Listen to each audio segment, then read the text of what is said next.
Welcome to the Australian National University Institute for Climate, Energy and Disaster Solutions, Reflections on COP28.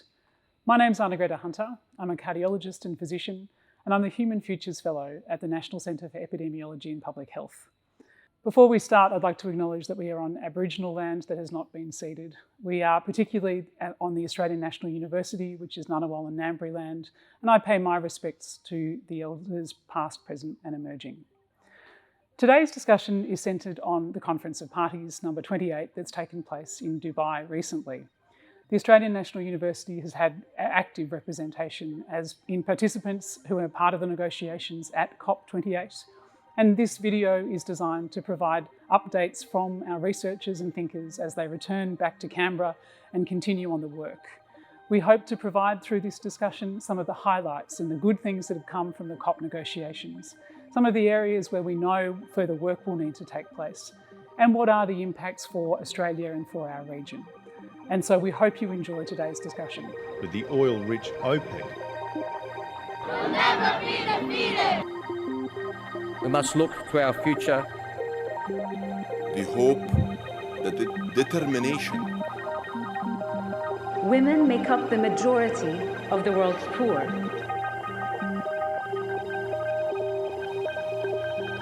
If you, like me, have been following COP28 in the news, you almost certainly followed the use of language.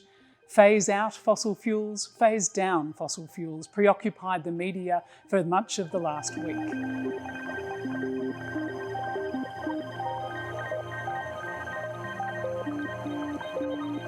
I'm negotiating on mitigation, and the big asks for the Pacific are fossil fuel phase out and end fossil fuel subsidies, and then the overarching ask is maintaining of a 1.5 pathway in this negotiation. So much more ambitious NDC commitments from parties, the idea of the importance of peaking before 2025, commitment to the climate science.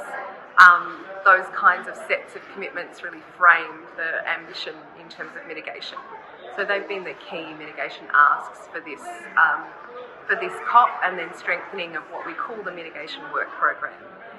And at the moment we're really at a crossroads. There's a whole range of countries that are reaching for ambition in terms of fossil fuel phase out, but with what we call abatement commitments. So wanting to maintain technology that kind of looks at carbon capture and storage and other mechanisms, and in many ways that doesn't maintain a 1.5 pathway. So that's a red line for AOSIS, for the Alliance of Small Island States. So we're in the last moments of COP, we're in the last kind of day and a half, and it's really, negotiations are at a very significant crossroads at the moment. We're really looking for fossil fuel phase out language, and we'll see if we get there in the end. Wish us luck. The final agreement, of course, uses neither of these terms, and I'm so much looking forward to hearing from our experts in the area on their thoughts on this transition away from the burning of fossil fuels towards renewable energy. The main focus for this particular COP was the outcome of the global stocktake. So this was an exercise in understanding where we were in emissions. So all the countries around the world reported this. And then there was a negotiation on the text that is now agreed, and the idea is that this will drive the ambition for future emissions reductions in all the countries.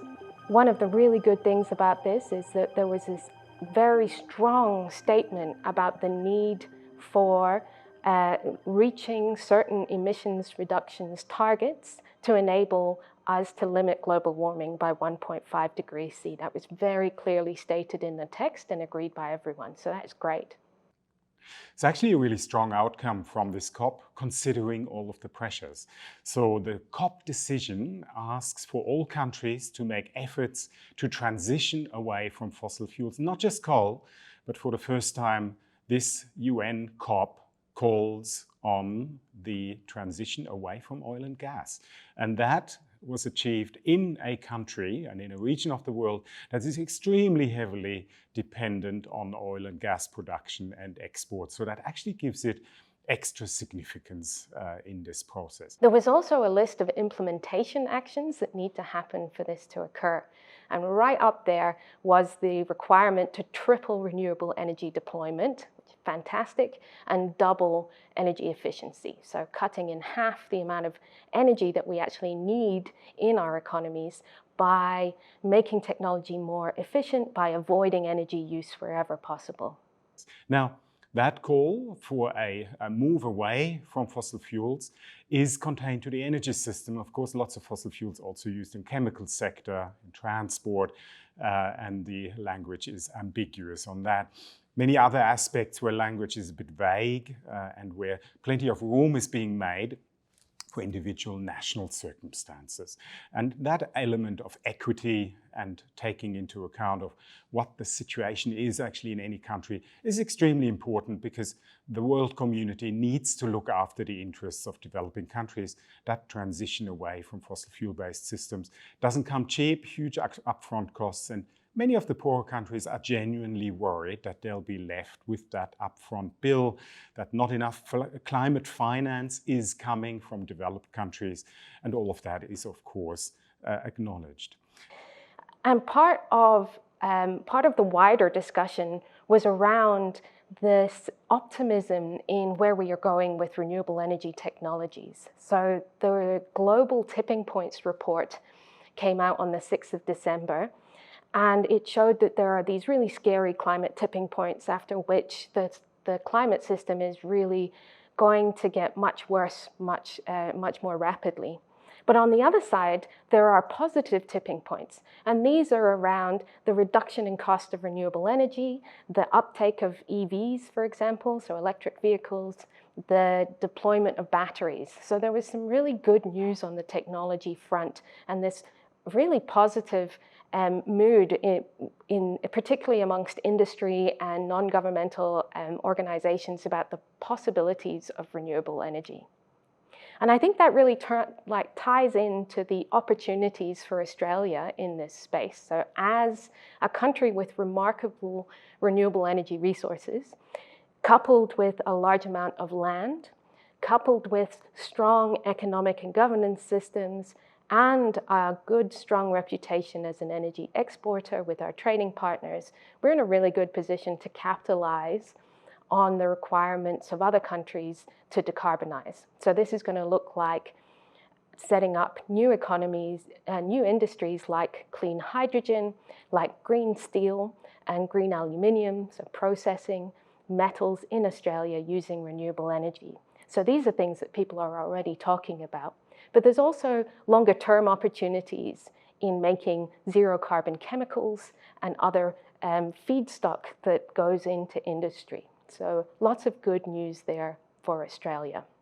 Perhaps most important in terms of Australia's visibility, in terms of public statements around energy transition, is that Climate Change and Energy Minister Bowen spelled out very clearly that Australia has a lot to gain from phase out of global fossil fuel use because of Australia's tremendous comparative advantage in renewable energy.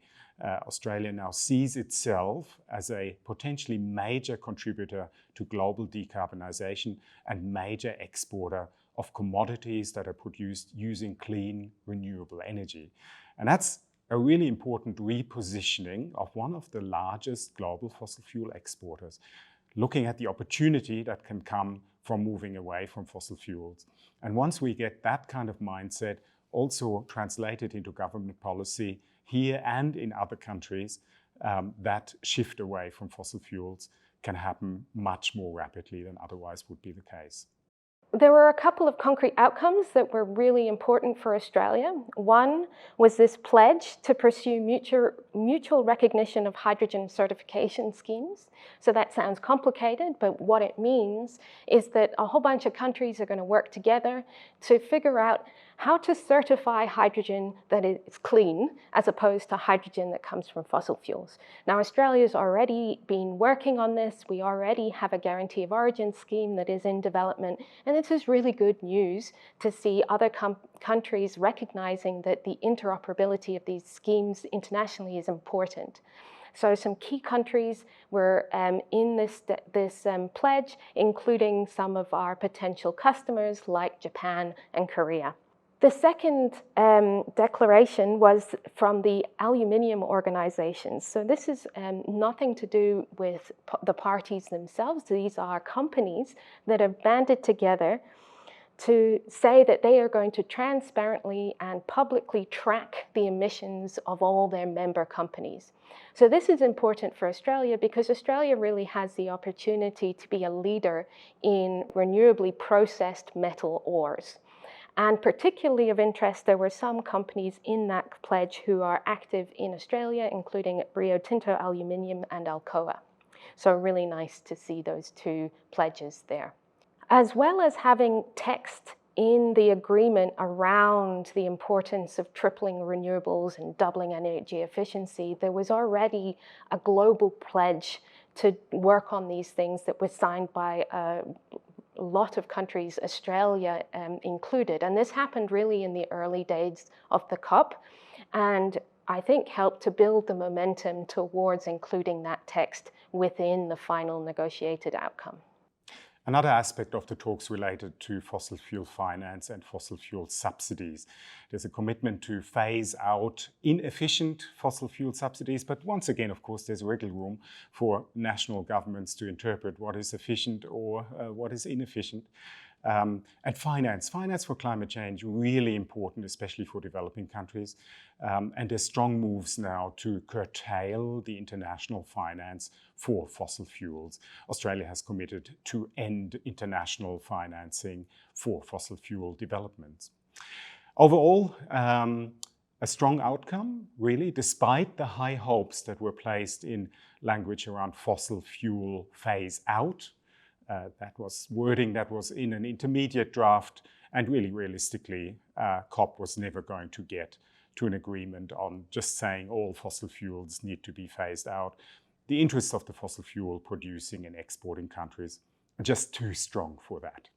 So really the good news story out of COP is that there is feasible and effective low-cost mitigation technologies, so things like renewables, electric vehicles, and new technologies that can be deployed in industry that are already there and waiting to be deployed by countries in order to cut emissions rapidly and move away from fossil fuels being our primary source of energy into having renewable energy as our primary source of energy. And we're really getting to that point now that this is starting to be driven not necessarily by governments and policies and the sticks that but by the carrots, right? By the fact that these are the lowest cost technologies and that industries and companies are really excited and see the opportunity in transitioning as a way to really diversify and, make sure that they're going to be profitable for a very long time. Adaptation, of course, was a major focus at COP28, and we did see some significant progress made, particularly with the development of the global goal on adaptation. That global goal framework appears to deliberately refer to the health impacts of the changing climate, particularly highlighting healthcare and healthcare systems and the tremendous importance for human survival of access to drinkable water and edible food. It's a significant movement in adaptation. From a healthcare perspective, there were other significant actions that have taken place at COP28. There was a dedicated health day and there was broad participation from around the world, from the healthcare sector and from healthcare workers, calling for action on climate change and calling for the phase out of fossil fuels. It's been remarkable engagement. And we saw the Australian government step up into this space. The National Climate Change and Health Strategy was launched at COP28. This is the first time that the Australian government has developed a framework to look at the health impacts of the changing climate, and it's a remarkable document, particularly calling for a health in all policies approach from our federal government. I think it will have resonance in the years ahead. But for right now, let's hear from Mark Howden's reflections on COP28 and what it means for climate change adaptation. Even though the reporting on COP28 tends to focus on the emission reductions, the adaptation component is just as important. And one of the really important things about adaptation is essentially for every dollar you spend on adaptation, it means you don't have to spend $6 on loss and damage. The negotiations on the global goal on adaptation were reasonably successful. And what they concluded was firstly that adaptation is increasingly needed under climate change, but that adaptation finance is inadequate in relation to that need. And one of the other really important outcomes was that by 2030, countries are needed and required to have a national risk assessment, a national adaptation plan, and on-ground activities that lead towards effective adaptation. Loss and damage is an area of great interest around the world, and here at the Australian National University we have some of the world-leading researchers in the area. On day one of COP28, we saw movement in this issue with the establishment of a loss and damage fund. This is a big achievement from COP28. Loss and damage is a way of compensating countries when they get damaged by severe climate events. Those severe climate events happen because the mitigation activities and the adaptation activities being undertaken aren't sufficient to deal with the increasing climate risk. Even though it's very clear that loss and damage is increasing, unfortunately the amount of funding delivered at COP28 was very small in contrast to the need. In an ideal world, of course, we wouldn't have to spend nothing on loss and damage because we would be taking adequate responses to climate change in terms of emission reduction and adaptation. It's pretty understandable how our Pacific neighbours and friends are pretty unhappy with the outcome of this COP. It hasn't delivered the action that's needed to keep temperatures down to 1.5 and keep them alive. We really need to do better next time, both in terms of the process and in terms of the outcomes. So in terms of doing better in terms of the process, we have to practice inclusion more effectively to make sure that all of the voices in the room are there when things are gavelled down. And in terms of the outcomes, we have to have a lot more ambition in terms of reducing greenhouse gas emissions, and we have to have a lot more ambition in terms of ramping up adaptation activities. These climate negotiations can be frustrating to watch from a distance, and for many of us, we remain concerned about the need to act more quickly. These climate negotiations are, however, fundamental to global political action and seeing governments motivated to change. It's been a remarkable opportunity for us to go through and hear from world-leading experts on the progress that's been made at COP28. Thank you so much for joining us today.